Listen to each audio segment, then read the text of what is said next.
Ayo, segera download Quran Tadabbur, tafsir dalam genggaman Anda.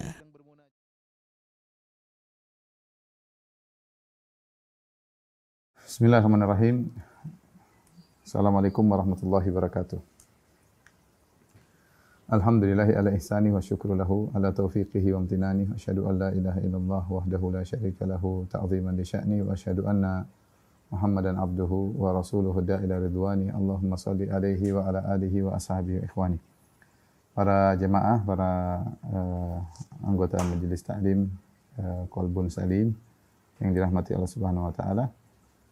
Kita melanjutkan pelajaran kita tentang pembacaan dari buku bekal salat, dan kita sampai pada bab ke-8 ya, tentang salat musafir ya. Tentang salat musafir. Orang yang musafir ya memang dia mengalami hal yang sulit ya, karena dia akan meninggalkan perkara-perkara yang merupakan kebiasaannya. Biasanya dia tidur di rumahnya, biasanya dia tinggal di kampungnya, biasanya dia makan dengan makanan yang ada di rumahnya atau di sekitarnya ya. Ketika dia bersafar, maka dia harus meninggalkan kebiasaan itu seluruhnya ya. Apalagi kalau safarnya semakin jauh ya, semakin sulit areal yang harus ditempuh, maka ini membuat dia merasa berat ya. Karenanya dalam satu hadis Nabi SAW bersabda, "As-safaru qit'atun minal azab." Sesungguhnya safar itu merupakan potongan dari siksaan. Azab di sini bukan maksudnya disiksa oleh Allah Subhanahu wa taala, tapi kesulitan yang dia hadapi tadi. Ya, kemudian kata Nabi SAW, "Yamna'u ahadakum ta'amahu." Safar menghalangi seorang dari makan makanan yang biasa dia makan. Wa syarabahu, safar akan menghalangi dia dari minuman yang biasa dia minum. Wa naumahu, safar menghalangi dia dari biasa minum yang dia biasa tidur yang biasa dia tidur ya. Fa idza qadha nahmatahu, jika dia sudah selesai dari urusannya, falyu'ajjil ila ahlihi, maka hendaknya dia kembali kepada istrinya ya. Saya mengenal sebagian orang kalau mereka sudah safar, terkadang hari pertama sulit untuk tidur di hotel ya. Dia harus ada adaptasi dulu ya. Sehari atau hari kedua atau hari ketiga baru dia bisa kemudian nyaman tidur di tempat tersebut. Karena musafir dalam kondisi sulit, maka pantaslah turun rahmat Allah kepadanya. Banyak hal-hal yang Allah beri keringanan baginya, di antaranya dia boleh berbuka puasa, tidak puasa di siang hari ketika dalam kondisi safar. Kemudian di antaranya dia tidak wajib salat Jumat. Kemudian di antaranya dia boleh mengusap 2 sepatu atau 2 khuf ketika wudu, tidak perlu dilepas sampai 3 hari. Di antaranya dia boleh mengqashar salat 4 rakaat jadi 2 rakaat. Di antaranya dia boleh menjamak 2 salat dikerjakan dalam satu waktu, baik jamak takdim maupun jamak takhir. Dan yang terakhir di antaranya adalah orang yang musafir doanya dikabulkan. Jadi rahmat Allah turun kepadanya. Tadi banyak hal yang Allah beri keringanan. Saya ulangi tadi, salat 4 rakaat bisa jadi 2 rakaat diqashar, salat 2 waktu bisa dijamak, jamak takdim, jamak takhir. Kemudian di antaranya boleh berbuka puasa di siang hari, boleh tidak salat Jumat. Ya, kemudian juga boleh kalau ketika berwudu mengusap khuffain selama 3 hari tidak dibuka, tidak jadi masalah. Dan yang terakhirlah doanya mudah dikabulkan ya. Makanya dalam satu hadis Rasulullah SAW bersabda, "Thalathu da'awatin mustajabat." 3 doa yang pasti dikabulkan. Da'watus shaim, doanya orang yang sedang berpuasa. Wa da'watul musafir, doanya orang sedang bersafar.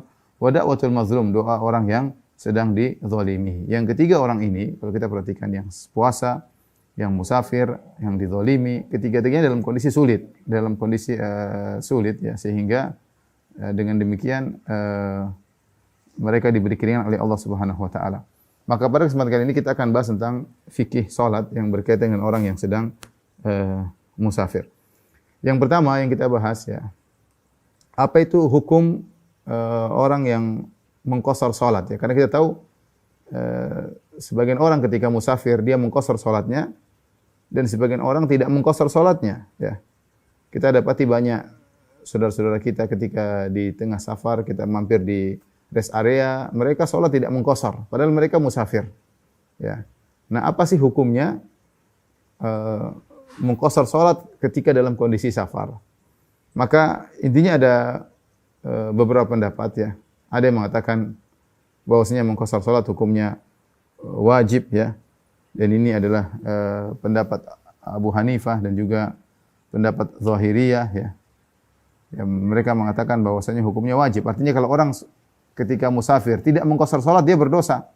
Dia tidak melakukan kewajiban sehingga dia berdosa ya. Kemudian ada yang mengatakan bahwasanya qasar ketika sedang safar adalah sunnah, tidak sampai pada derajat wajib ya.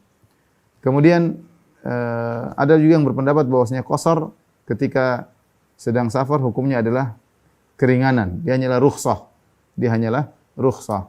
Artinya kalau seorang melakukan 4 rakaat maka itu tidak mengambil rukhsah dan tidak jadi masalah ya. Tidak jadi masalah. Wallahu a'lam bishawab, pendapat yang lebih kuat bahwasanya seorang yang musafir dia melakukan qasar maka itu adalah sunnah muakkadah.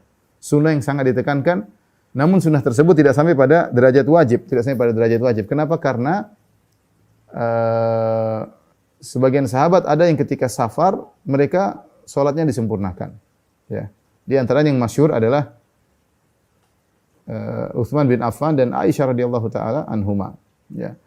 Adapun Nabi SAW tidak pernah diriwayatkan sekalipun Nabi SAW ketika safar salatnya itmam, yaitu salat 4 rakaat. Selama safar Nabi SAW salat 2 rakaat, yaitu zuhur jadi 2 rakaat, asar jadi 2 rakaat, isya jadi 2 rakaat. Nabi tidak pernah salat 4 rakaat. Tapi sebagian sahabat ya mereka ada yang salat 4 rakaat. Di antaranya yang masyhur misalnya Utsman bin Affan. Utsman bin Affan ketika hajian, ketika dia jadi khalifah, dia salat di Mina 4 rakaat ya. Dia salat di Mina 4 rakaat. Padahal kita tahu bahwasanya ketika itu Utsman tinggal di Madinah, jadi khalifah dan rumahnya di Madinah. Kemudian dia pergi ke Mekah, lantas dalam kondisi safar dia salat 4 rakaat. Ya, maka sampai terjadi perdebatan di kalangan para sahabat ya. Di antaranya Ibnu Mas'ud radhiyallahu taala anhu ya, ketika ditanya, Ibnu Mas'ud mengatakan al-khilafu syarr. Perselisihan itu buruk. Sehingga akhirnya Ibnu Mas'ud yang sebenarnya ingin salat 2 rakaat, akhirnya salat 4 rakaat karena dia bermakmum kepada Utsman bin Affan. Ya, dia bermakmum kepada Utsman bin Affan.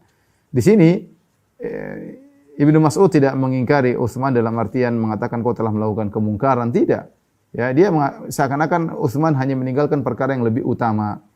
Dari sini maka pendapat yang lebih tepat masalah salat mengqasar bagi orang yang musafir adalah dia sunnah muakkadah, sunnah yang sangat ditekankan, namun tidak sampai pada derajat wajib, ya.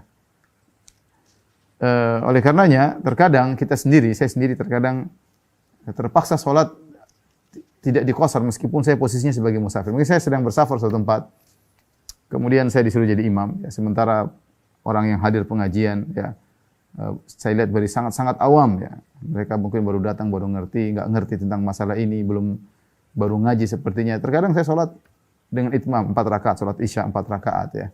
Tapi kalau saya sudah datang ke kondisi memungkinkan, maka saya kasih tahu, mohon maaf jamaah, saya sedang musafir, jadi insya Allah saya sholat 2 rakaat, nanti tinggal kali antum semua lanjutkan 2 rakaat setelahnya.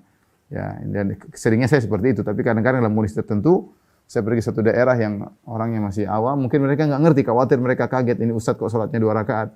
Akhirnya saya pun sholat 4 rakaat. Dan alhamdulillah menurut pendapat yang rajih maka sholat qasar bagi orang yang musafir tidak sampai pada derajat wajib, ya. Seandainya wajib tentu Utsman tidak akan sholat 4 rakaat, ya, ketika di Mina, ya. Meskipun sebagian ulama berusaha mencari kenapa sebab Utsman bin Affan salat 4 rakaat di Mina. Ada yang mengatakan mungkin dia ada takwil, mungkin dia punya keluarga ada di situ sehingga dia anggap Mekah adalah rumahnya. Atau di antaranya ada yang mentakwil mengatakan Utsman mungkin menganggap dia adalah khalifah sehingga seluruh tempat yang dia bawa kekuasaannya seakan-akan itu rumahnya. Kemanapun dia pergi dia salat dengan 4 rakaat, ya. Lain halnya dengan Nabi SAW yang ketika bersafar ke Mekah, itu Mekah belum menjadi kekuasaan Nabi. Waktu Rasulullah SAW pergi ke Tabuk juga belum merupakan kekuasaan Nabi, ya, seperti itu. Sehingga Nabi mungkin sholat 2 rakaat, adapun Utsman menjadi khalifah dan seluruh wilayahnya adalah ke wilayah dia, sehingga dimanapun dia pergi seakan-akan itu rumahnya dan dia sholat 4 rakaat. Ini pendapat. Ada lagi berpendapat bahwasanya Utsman kenapa demikian? Karena dia tahu yang datang di musim haji banyak orang-orang Arab Badui. Banyak orang-orang Arab Badui yang dikhawatirkan. Orang-orang Arab Badui tadi tidak ngerti tentang hukum Islam. Dikhawatirkan ketika mereka pulang ke kampungnya, mereka menganggap sholat duhur 2 rakaat, sholat asar 2 rakaat, sholat isya 2 rakaat. Maka agar tidak terjadi kerancuan, Utsman pun sholat 4 rakaat. Agar orang-orang Badui yang baru masuk Islam, mereka tidak salah sangka.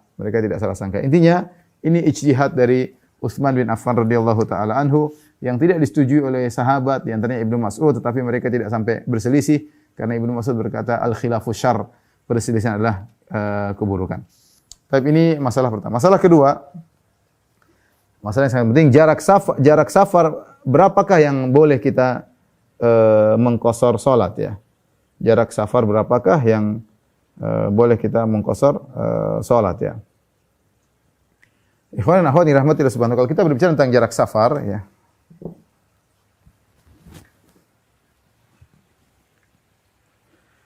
Khilaf para ulama tentang jarak safar ya.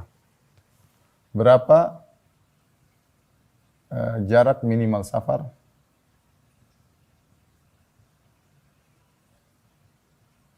yang boleh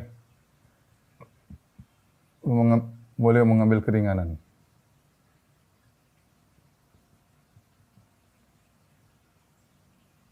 Tapi secara umum ada dua metode, secara umum ada dua metode. Metode pertama, metode jumhur ya, jumhur ulama dengan menentukan, yaitu metodenya adalah menentukan jarak tersebut.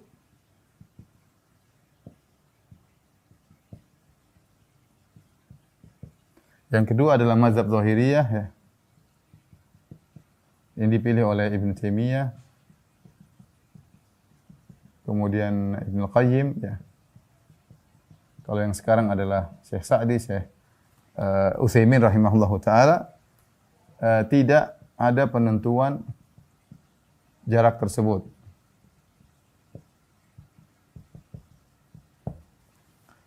Kemudian jumhur pun, mereka pun khilaf setelah itu. Mereka juga khilaf. Khilaf juga tentang berapa jarak minimal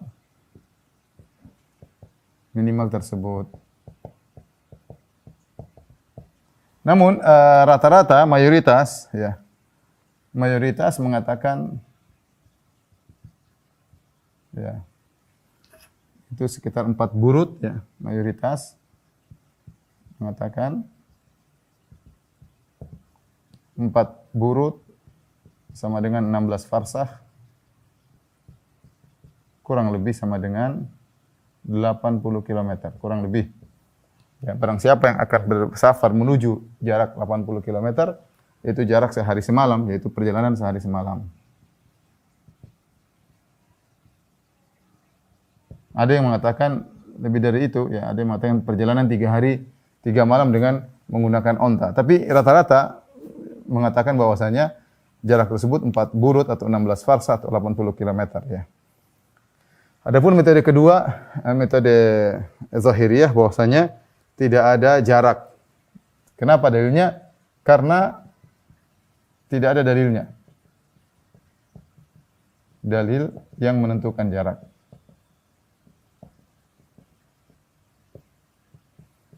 Allah berfirman, "Idza darabtum fil ardi wa idza darabtum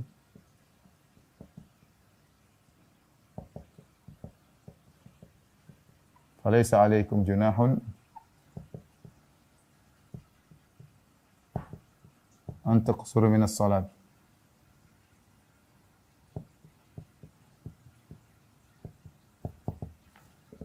Ya.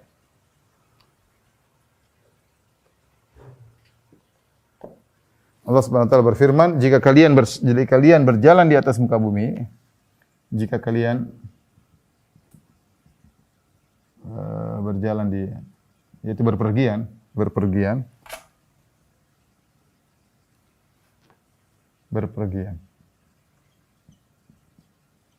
Falaisa 'alaikum junahun taqsuru minas salat, tidak mengapa kalian mengqashar salat.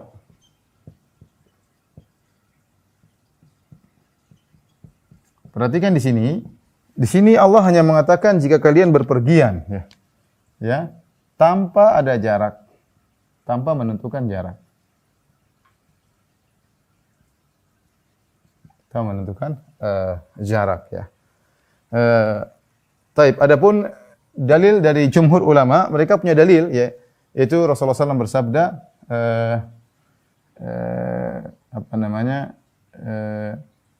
bahwasanya la yahillu limra'atin, kata Nabi sallallahu alaihi wasallam, la yahillu limra'atin tu'minu billahi wal yaumil akhir an tusafira masirati yaumin wa laylah illa wa ma'aha dzu mahram. Kata Nabi sallallahu alaihi wasallam, tidak halal. Perhatikan sini, ini mengenai safar. Tidak halal, la yahil, maksudnya tidak halal. Tidak halal bagi wanita yang beriman kepada Allah dan hari akhirat untuk bersafar,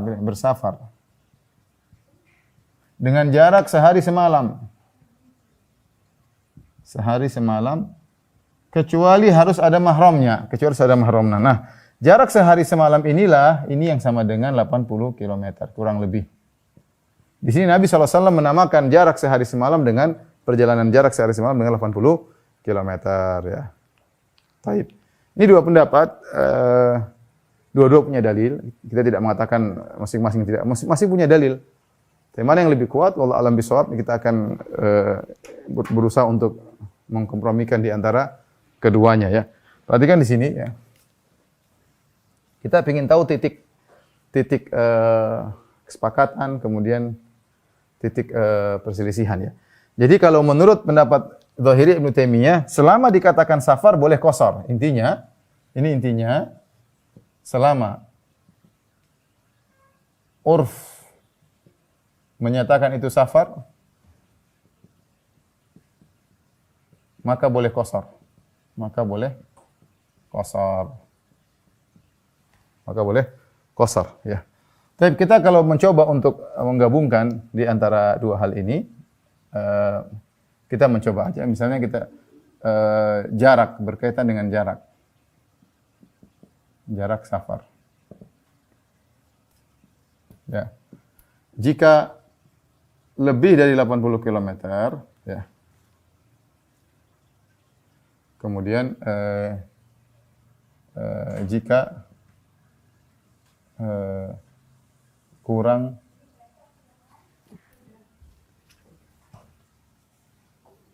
dari 80 km. Baik.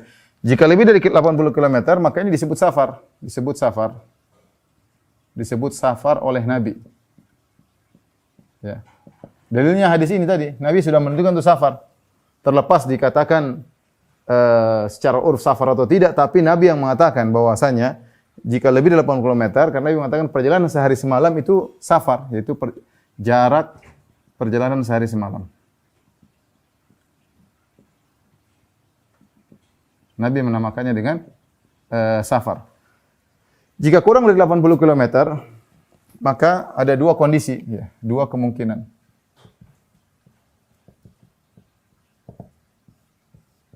Pertama, menurut urf setempat, urf itu maksudnya tradisi setempat,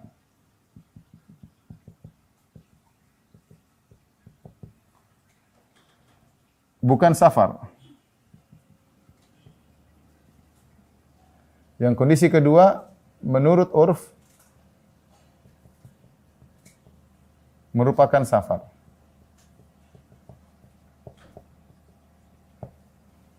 Nah, jika menurut urf tradisi tempat bukan safar. Contoh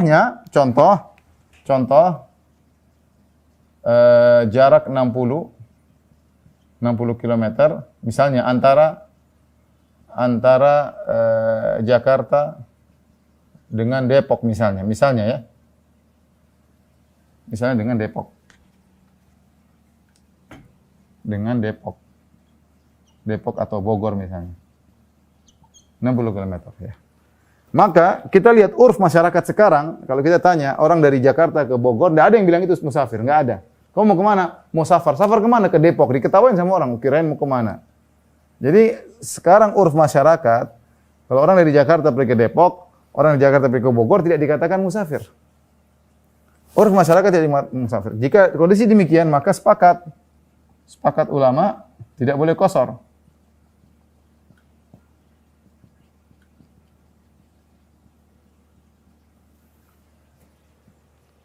Tapi kondisi yang khilaf di sini, jika menurut urf merupakan safar, maka sini poin utama khilaf. Ya.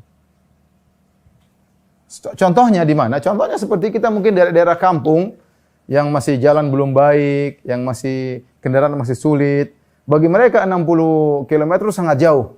Bagi mereka 60 km sangat jauh. Sehingga mereka menganggap bahwasanya 60 km ada perjalanan jauh, apalagi jalannya sulit, apalagi ditempuhnya sulit. 60 km jarak jauh, bukan. Sekarang kita mungkin 100 km pakai mobil kelihatannya dekat ya. Tapi daerah tertentu yang masih mungkin agak primitif atau terbelakang, 60 km sangat jauh. Nah, apalagi kalau kita bicara zaman dahulu. Zaman dahulu di zamannya para ulama 60 km sangat jauh. Nah, bagaimana kalau jarak tersebut ternyata kurang dari 80 km ya. Tetapi urf menyatakan dia adalah safar. Maka di sini letak khilaf. Menurut jumhur tidak boleh. Menurut jumhur tidak boleh. Tidak boleh qasar karena belum safar. Karena belum dianggap safar.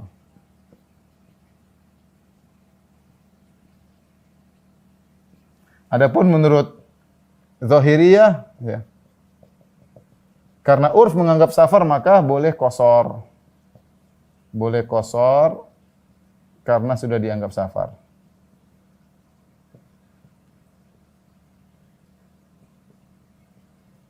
Karena sudah dianggap safar ya, sudah dianggap safar ya. Ini kira-kira pembahasan yang mungkin bisa kita sampaikan ya. Taib.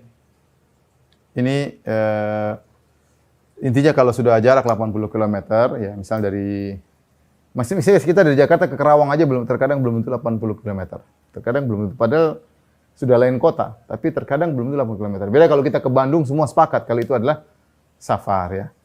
Tapi kalau kita sudah pergi lebih dari 80 km dari Jakarta ke Bandung, Jakarta ke mungkin ke Cianjur atau kemana, ya jelas itu safar, maka sepakat insya Allah semuanya bahwasanya itu merupakan safar sehingga tidak perlu ragu untuk mengqasar. Yang jadi khilaf cuma satu kondisi aja ini, jika kurang dari 80 km, namun ternyata menurut urf sudah merupakan safar dan ini biasanya terjadi pada daerah-daerah yang primitif. Kalau daerah-daerah yang jalannya sudah bagus nggak dianggap safar oleh mereka ya. Ya.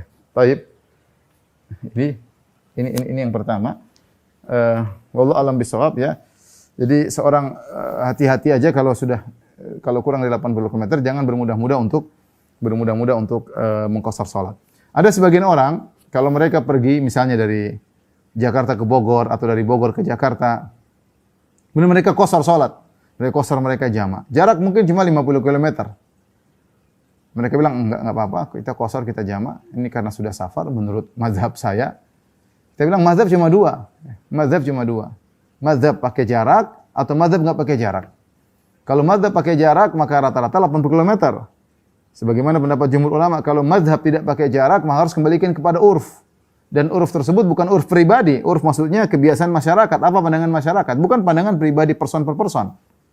Ya, ini salah satu kita membantah. Kita katakan kalau kamu dari Jakarta ke Bogor atau Bogor ke Jakarta kamu apalagi cuma 50 km, kemudian kamu qasar, kamu jamak, maka pertanyaan pertama, itu ikut mazhab mana? Kalau kamu mengikuti mazhab Zahiriyah atau mazhab Ibnu Taimiyah dan Ibnu Qayyim, maka kita tanyakan, mereka berpendapat harus ikut urf. Nah, urf mana, masyarakat mana yang mengatakan orang pergi dari Bogor ke Jakarta sudah dianggap musafir? Urf mana? Masyarakat sekarang nggak ada yang menganggap itu musafir. Saya bisa katakan orang akan ketawa. Memang kemana? Ke Depok. Dari mana? Jakarta. Musafar. Musafar kemana? Ke Depok. Ya orang ketawa lah. Misalnya taruhlah dari Tanjung Priuk. Mau kemana? Mau safar. Safar kemana? Ke Jambore. Oh kirain safar kemana. Nggak ada yang menganggap pergi ke Jambore sebagai mungkin masuk areal Bogor, saya kurang tahu juga, tapi masih nggak ada yang mau Cibubur atau sekitarnya dianggap musafir dari Jakarta Utara. Padahal itu ujung Jakarta sana, ya, ujung Jakarta. Oleh karenanya, seorang pun kalau berpendapat dengan pendapat zahiriyah, dia harus waspada. Ya. Harus urfnya bukan urf dia, tapi urf masyarakat.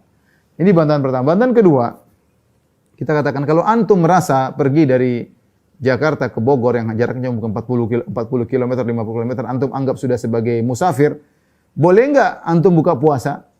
Boleh enggak rombongan antum ini buka puasa? Karena bukan orang musafir boleh buka puasa? Dia akan ragu mengatakan boleh buka puasa. Tapi enggak boleh dibeda-bedakan. Kalau musafir statusnya sama. Bagi orang musafir berlaku bagi dia berbagai macam rukhsah, keringanan. Dia boleh jamak, dia boleh mengqashar, ya. Dia boleh meninggalkan salat Jumat, ya. Dia boleh berbuka puasa. Kita tanya sama dia, nah antum kalau sekarang antum mau qashar salat, antum wajib enggak salat Jumat? Mungkin dia bilang, oh enggak wajib, saya kan musafir. Taib. Antum boleh enggak berbuka puasa? Fatwakan kepada rombongan antum, kita boleh buka puasa karena kita musafir. Saya tidak berani. Ketika dia tidak berani, berarti dia tidak komitmen. Dia tidak komitmen karena hukumnya sama. Musafir ya berarti kalau musafir ya boleh berbuka puasa. Oleh karenanya, insya Allah kalau rata-rata zaman sekarang, terutama di kota-kota modern, 60 km belum dianggap musafir. Rata-rata saya bilang ya di Indonesia. Ya dari Jakarta ke Bogor, Jakarta ke Depok ya. Tidak tahu kalau di kampung-kampung mungkin 60 km dianggap musafir. Tapi kalau kita di Jakarta enggak. Ya. Kita di Jakarta enggak dianggap musafir. Dianggap musafir itu kalau kita ke Bandung. Ya, itu baru dianggap musafir. Atau kita keluar kota, benar-benar kotanya kampung. Mungkin Kerawang ujung. Mungkin ya. Wallahu a'lam bishawab ya. Tapi kalau cuma Jakarta, Jabotabek maksud saya, Jakarta, Bogor, Depok, Tangerang lah itu tidak dianggap musafir. Ya, rata-rata orang tidak menganggap musafir. Ya. Taib, berikutnya lihat halaman 202. Jika seorang ragu dalam ukuran safar, dia ragu, saya sudah safar belum ini? Ini jarak ini sudah jarak safar atau belum? Maka pendapat yang benar dia harus kembali kepada hukum asal. Hukum asalnya bahwasanya dia bukan musafir. Dan itu bisa saja terjadi ketika dia sedang berlabuh di lautan. Ya, sebagaimana dijelaskan oleh Imam Syafi'i rahimahullahu taala. Jika seorang berlabuh di lautan, jika dia merasa jarak dalam lautan sudah mencapai 80 km sebagaimana di daratan, maka dia sudah boleh mengqashar salat ya.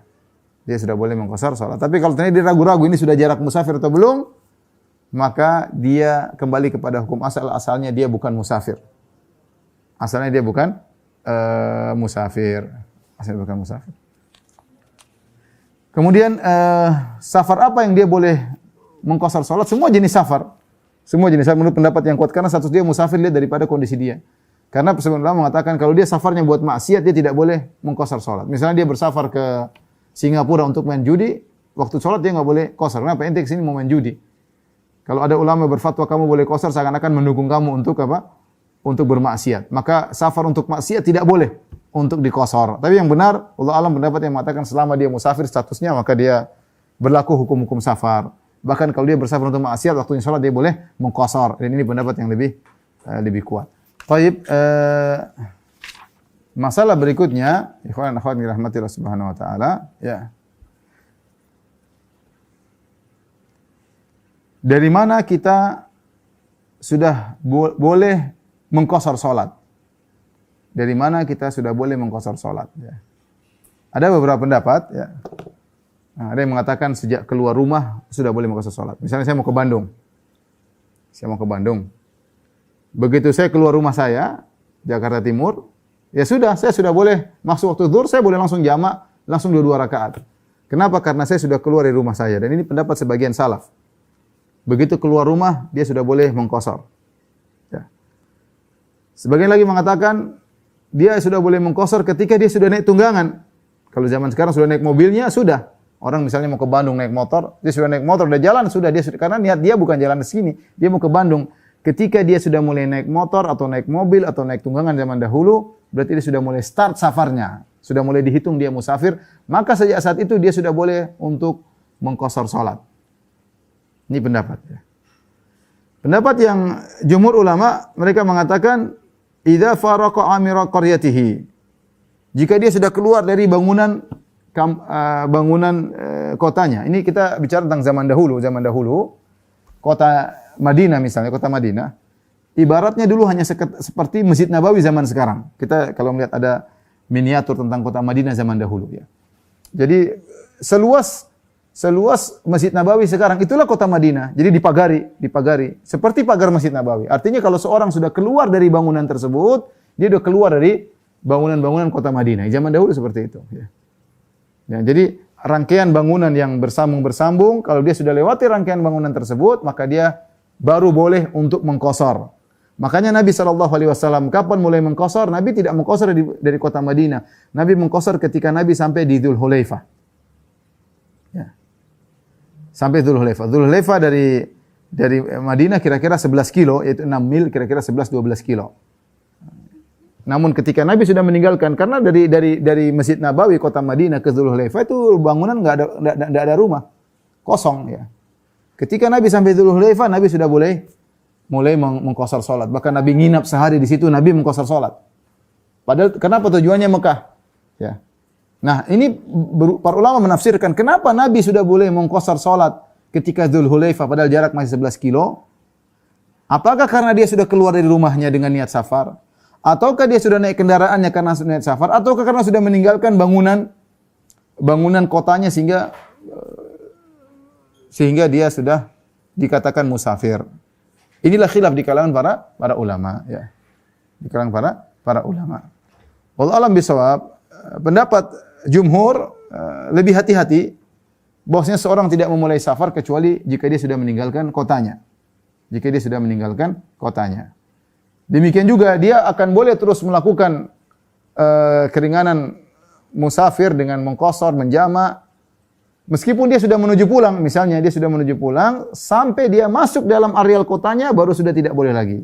Dan itulah pendapat Ali bin Abi Thalib radhiyallahu ta'ala. Saya bacakan riwayatnya. An Ali bin Rabi'ah al-Asadi. Dari Ali bin Rabi'ah al-Asadi, qala, kharajna ma'a Aliyin, kami keluar bersama Ali bin Abi Thalib, wa nahnu nanzuru ilal Kufah. Dan kami sedang memandang ke Kufah. Fa shalla rak'ataini. Maka dia pun salat 2 rakaat. Ya, jadi sudah keluar baru lihat Kufah. Kufah sudah di belakang. Sudah ditinggalkan artinya. Bukan masih dalam Kufah. Karena Ali bin Abi Thalib ketika beliau menjadi Amirul Mukminin, maka ibu kota Islam pindah ke Kufah. Maksudnya dia bermarkas di Kufah.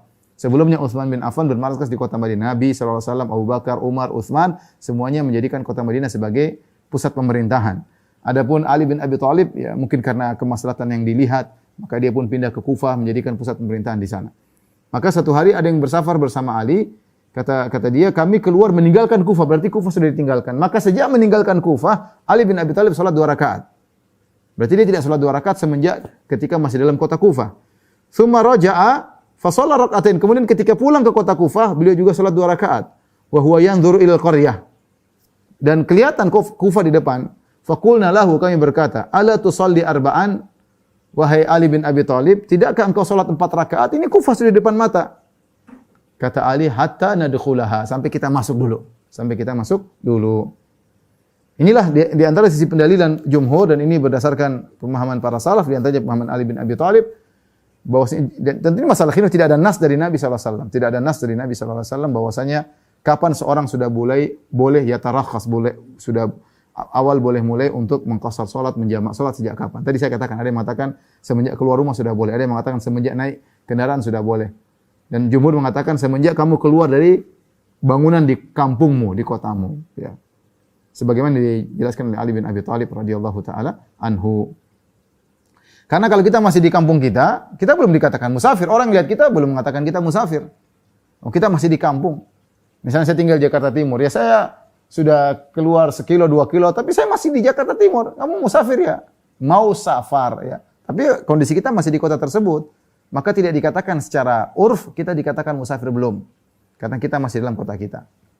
Kalau begitu, ikhwan dan akhwat yang rahmatillah subhanahu wa ta'ala, kalau kita terapkan dalam kehidupan kita sekarang, kapan kita sudah boleh mulai menjamak salat dan mengqasar salat?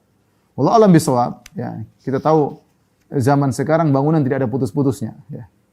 Jakarta begitu luasnya, bahkan gabung dengan Tangerang tidak ada putus-putusnya, jalan nyambung terus.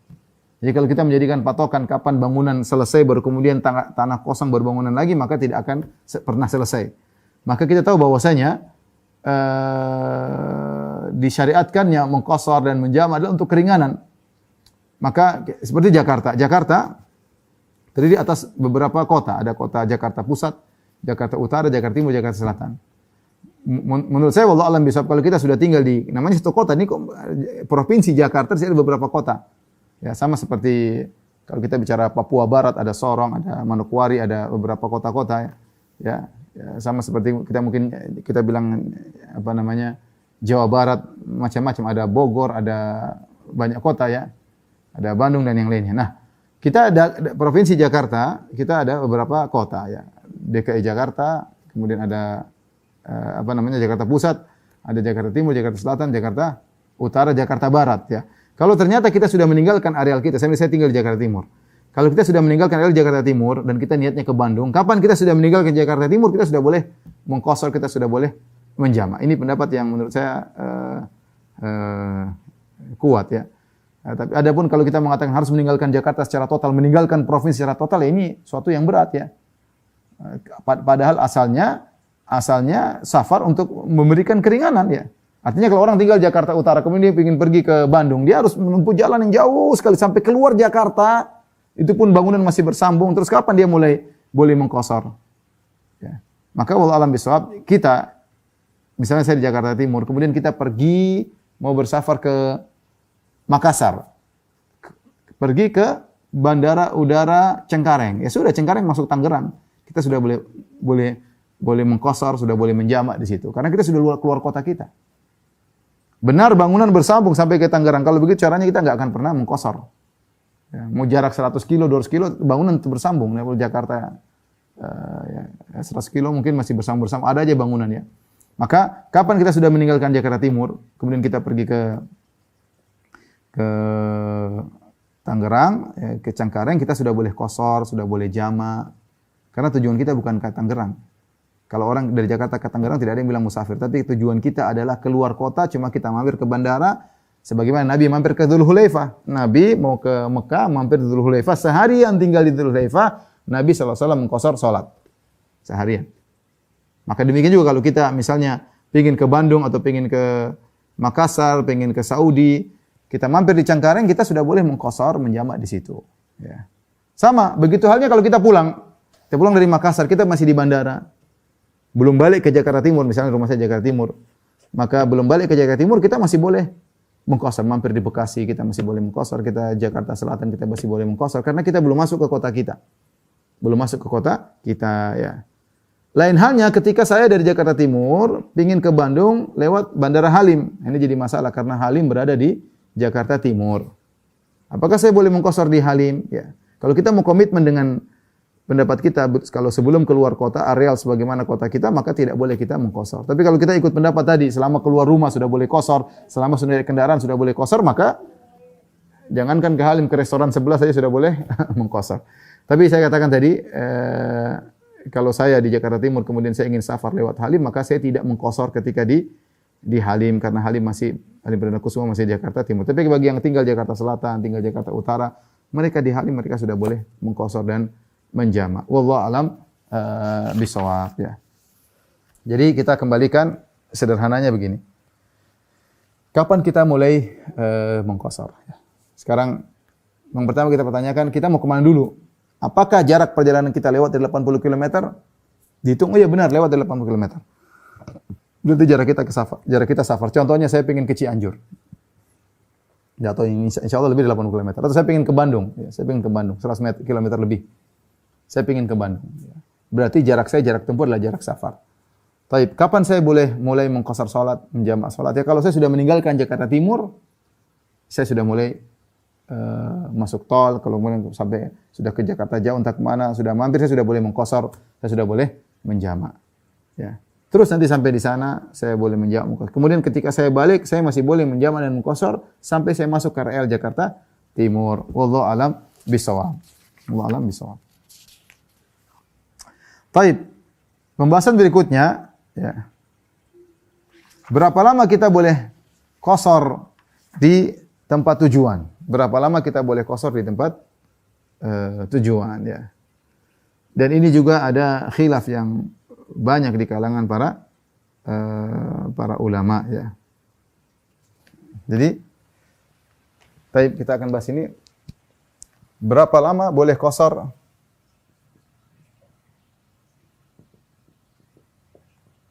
Boleh mengambil keringanan?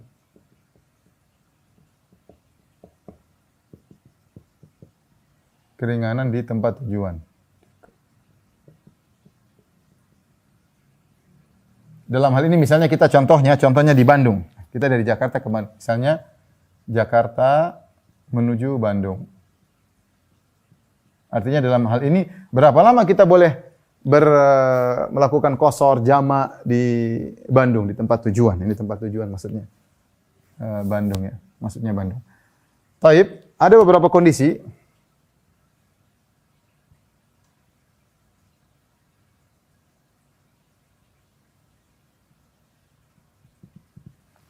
Yang pertama, kita tidak tahu pasti berapa lama urusan kita selesai. Atau sebelumnya enggak, lebih anu lagi, lebih mudahnya lagi kita bagi dua gini. Kita akan menetap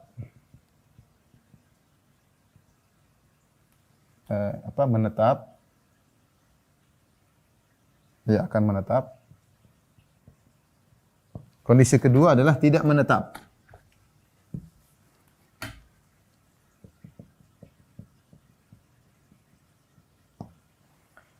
Tidak menetap. Kalau tidak menetap, maka tidak berlaku hukum mukim. Ya misalnya saya ke Bandung, nanti setelah itu 2 hari saya pergi ke Buah Batu, 2 hari lagi saya ke Cimahi, 2 hari. Saya tidak menetap, saya pindah-pindah. Meskipun saya di Kota Bandung, saya pindah-pindah. Saya pindah-pindah. Dan itu yang dilakukan oleh Nabi SAW ketika Nabi haji. Nabi kan pergi ke Abtah 4 hari, kemudian Nabi pergi ke Mina, ke Arafah. Itu namanya pindah-pindah. Meskipun semuanya dalam areal kota Mekah. Tapi itu tidak dianggap menetap. Karena berpindah-pindah. Ya. Tidak menetap. Seperti Nabi, ya. Seperti Nabi SAW ketika haji, ya, 4 hari menetap, 4 hari menetap di Abtah. Kemudian setelah itu 1 hari di Mina, kemudian pindah lagi 1 hari di Arafah. Kemudian nanti pindah lagi ke Muzdalifah ya. Kemudian pindah lagi ke Mina ya, 3 hari. Nah, sesungguhnya perjalanan Nabi dari Mina ke Arafah, kemudian Muzdalifah sampai Mina lagi, ini tidak menetap. Maka tidak dianggap. Tidak menetap. Seperti tadi, contoh kalau kita zaman sekarang, contoh di Bandung, ke Bandung, tapi tidak menetap. Misal sehari di Cimahi, kemudian sehari di Buah Batu, misalnya 2 hari di Bandung lagi? Buah Batu, Cimahi, terus Lembang ya misalnya ya. Dan seterusnya. Maka tidak bisa kita dikatakan kita di Bandung berarti 1, 2, 4. Enggak, karena kita pindah-pindah. Ini tidak menetap, maka tidak dianggap sebagai, tidak digabungkan hari-harinya. Maksudnya dalam kondisi demikian, jumlah hari tidak digabung.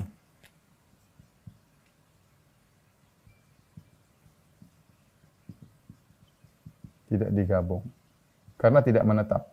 Meskipun dalam satu kota, sebagaimana ini semua Mina, Arafah, Muzdalifah ini semuanya di Mekah. Baik. Kalau kita akan menetap, Maka ada dua kemungkinan juga.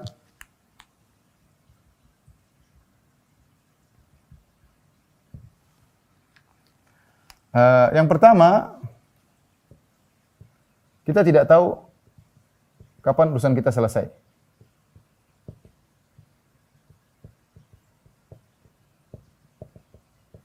Itu kita tidak tahu kapan. Yang kedua, kita tahu kapan selesai. Tahu kapan kita mau pulang. Kapan jadwal pulang kita tahu.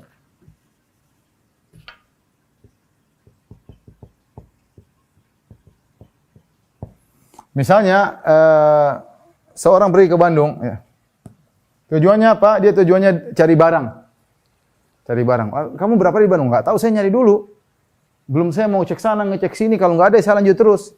Bisa jadi dia baru ketemu 2 bulan kemudian. Selama 2 bulan dia boleh kosor terus.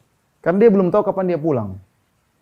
Oleh karena diriwayatkan sebagian sahabat di Azerbaijan sampai 6 bulan atau 8 bulan kosor melulu. Karena mereka ada keperluan dan tidak menetap. Mereka ingin pulang tapi tertahan dengan es atau apa segala. Tidak tahu kapan bisa pulang. Sehingga selama kalau kita tidak tahu kapan urusan kita selesai, kita boleh mengkosor terus. Maka ini boleh mengkosor terus tanpa batas.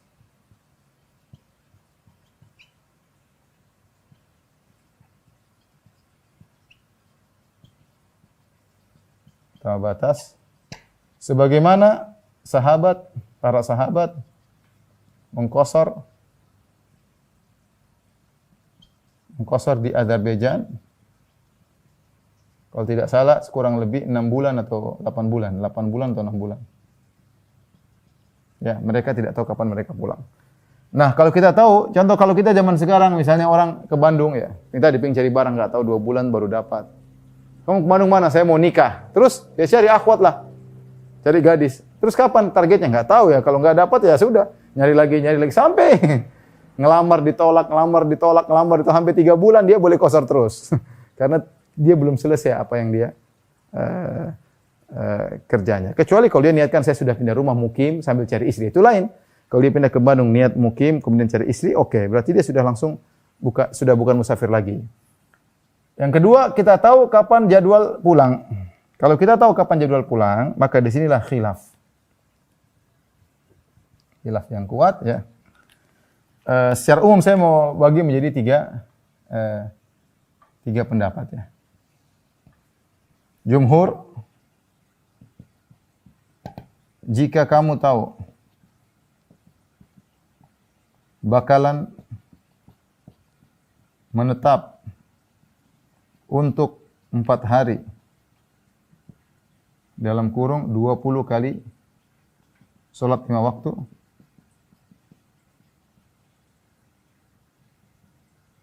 maka sejak tiba statusmu adalah mukim. Statusmu adalah mukim, maka tidak boleh qasar.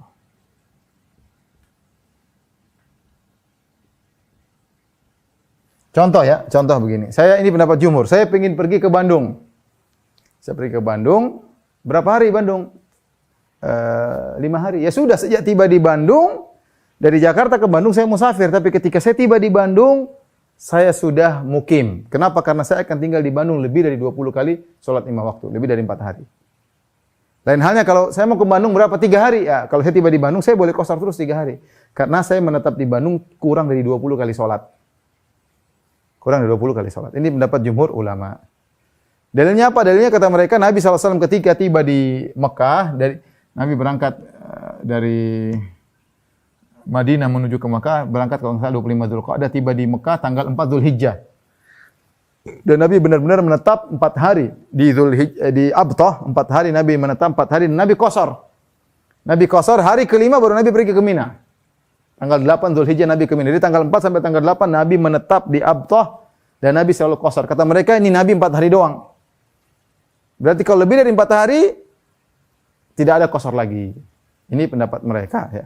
Pendapat jumhur ulama. Tapi saya lihat pendapat ini kurang kuat karena Nabi kebetulan aja tiba tanggal 4 Dzulhijjah sehingga dia menunggu tanggal 8 4 hari. Bagaimana kalau Nabi seandainya tiba tanggal 1 Dzulhijjah?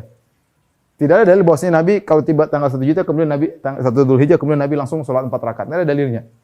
Ya. Jadi menjadikan 4 hari sebagai dalil bahwasanya itu jarak maksimal untuk mengqasar. Kalau sudah lebih 4 hari maka niatnya sudah tinggal 4 hari, maka tidak boleh mengqasar lagi, dalilnya kurang tepat. Ingat ya, saya ingin ingatkan ini, masalah ini.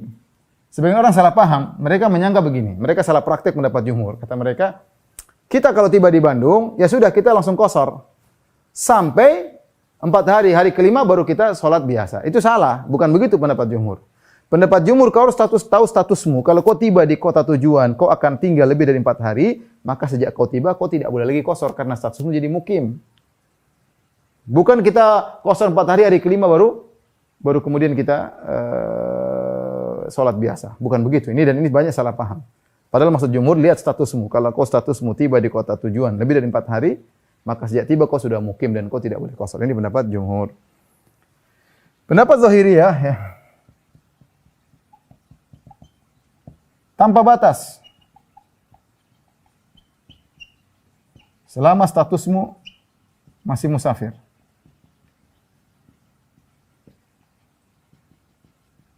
Ini pendapat yang dipilih oleh Syekh Utsaimin rahimahullahu taala. Ya. Selama Anda statusnya musafir. Contoh, sampai sebagian kawan-kawan mempraktekkan. Misalnya, saya di Indonesia, saya belajar di Madinah. Saya musafir ke Madinah, rumah saya di Indonesia. Dan saya akan tinggal di Madinah 9 bulan.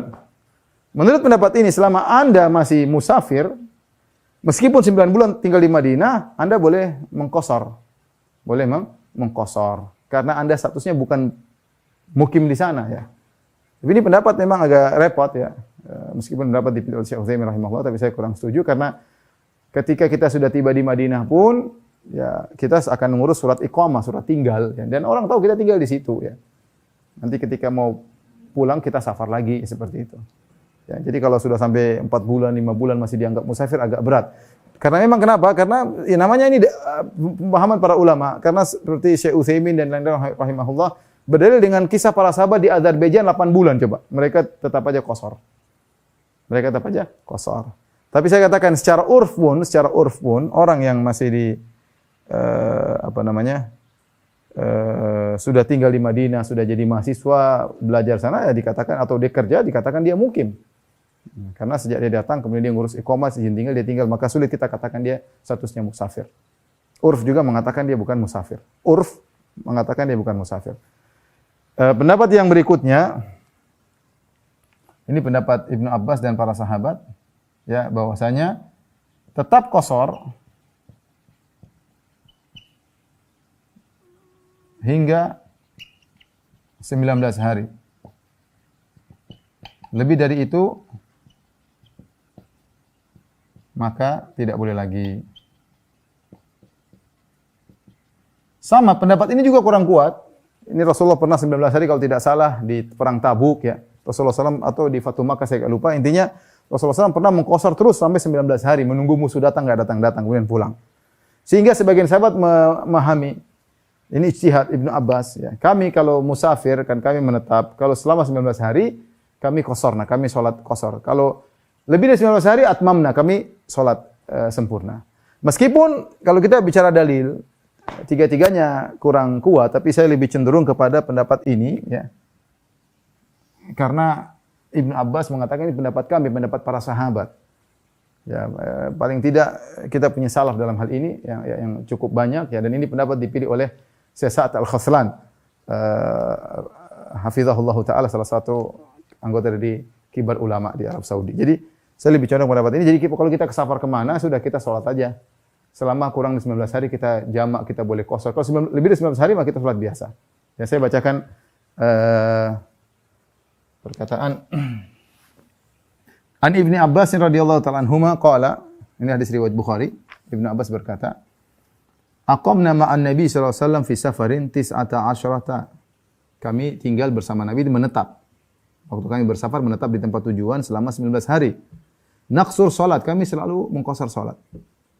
Wa qala Ibnu Abbas kemudian mengambil faedah, nahnu, kami, itu Ibnu Abbas dan para sahabat, naqsur ma bainana wa baina 19. Kami selalu mengqasar selama 19 hari. Fa idza zidna atmamna, kalau lebih dari 19 hari kami sempurnakan.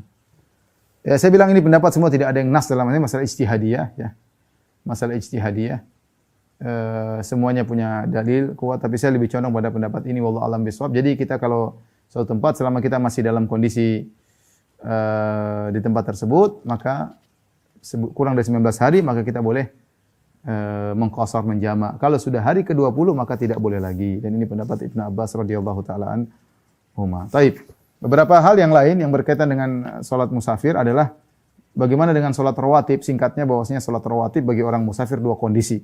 Kalau dia salatnya dijamak dan qashar, maka dia tidak perlu untuk salat rawatib kecuali qobliyah subuh. Tetapi karena dia sudah mengqashar 4 jadi 2. Ngapain kalau sudah 4 jadikan 2 kemudian tambah lagi 2 sebelumnya, 2 lagi sudahnya. Dan Nabi selama musafir tidak pernah salat rawatib kecuali qobliyah subuh. Nabi selama musafir tidak pernah salat rawatib kecuali salat qobliyah subuh. Wa khairul huda Muhammad, dan sebaik-baik petunjuk Nabi sallallahu alaihi wasallam. Nabi mencontohkan yang terbaik. Maka kita bilang yang terbaik bagi orang musafir dan dia mengqashar salat, maka dia tidak perlu salat rawatib kecuali qobliyah subuh. Lain halnya kalau dia musafir ternyata dia salatnya sempurna. Seperti kita kalau haji umrah, kita salat, kita tinggal di hotel, kita salat di Masjid Nabawi, kita salatnya bukan salat qashar, salatnya sempurna 4 rakaat. Maka ketika itu fatwa dari para ulama kita boleh salat rawatib karena metode salat kita sama seperti metode salat orang yang mukim. Maka kita boleh salat rawatib seluruhnya, ya. Kemudian juga di antara pembahasan misalnya bagaimana kalau seorang musafir salat di belakang imam yang mukim. Kalau dia salat bersama imam yang mukim, dari pertama tentu dia harus ikut 4 rakaat, ya.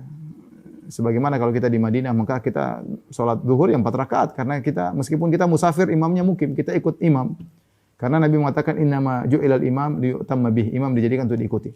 Nah, bagaimana kalau kita dapati imam rakaat ketiga? Apa kita cukup rakaat 3 4 imam salam kita juga ikut salam karena kita musafir 2 rakaat? Makanya dikhilaf di kalangan para ulama. Ini khilaf di kalangan para ulama, tapi yang pendapat yang lebih kuat kalau kita mendapatkan 2 rakaat atau 1 rakaat, kita tetap salat 4 rakaat karena kita sudah statusnya jadi makmum, maka kita mengikuti imam kita. Imam kita sudah salam, misalnya kita musafir, kita salat zuhur, dapatnya rakaat terakhir. Dapat rakaat keempat. Setelah itu imam salam, assalamualaikum warahmatullahi wabarakatuh. Maka kita harus bangkit kita salat rakaat kedua, rakaat ketiga, rakaat keempat. Ini pendapat yang lebih kuat seperti itu. Kenapa demikian? Karena kita statusnya makmum, kita ikuti imam dan imam kita salatnya 4 rakaat. Tetapi kalau kita ternyata dapati jamaah dan kurang dari 1 rakaat, kita dapati jamaah imam di rakaat terakhir sedang tasyahud akhir atau imam di rakaat terakhir sedang i'tidal setelah ruku. Pokoknya kalau masih dapat ruku masih dapat rakaat. Tapi kalau ternyata kita dapat imam sudah lewat daripada ruku, maka ketika itu kita tidak dapat jamaah, maka kita salat 2 rakaat saja. Imam salam, kita bangun salat 2 rakaat karena kita tidak mendapatkan jamaah, ya. Kemudian tadi bagaimana kalau mukim salat di belakang imam musafir? Boleh. Rasulullah SAW pernah jadi imam, dia musafir, kemudian ketika salat 4 rakaat, setelah 2 rakaat Rasulullah SAW mengatakan, "Atimmu salatakum fa innama nahnu qaumun sufur." Hendaknya kalian sempurnakan salat kalian, tambah lagi di rakaat keempat karena kami ini musafir, kami cuma salat 2 rakaat, ya. Kemudian di antara keringanan yang diberikan oleh orang sedang musafir, dia boleh menjamak salat. Dia boleh menjamak salat, baik jamak takdim maupun jamak takhir. Inilah kira-kira yang bisa saya sampaikan berkaitan dengan fikih salat musafir, semoga bermanfaat. Wallahu a'lam bishawab. Ini saja yang saya sampaikan, kurang lebihnya saya mohon maaf. Wabillahi taufiq wal hidayah. Assalamualaikum warahmatullahi wabarakatuh. Wa jazakum.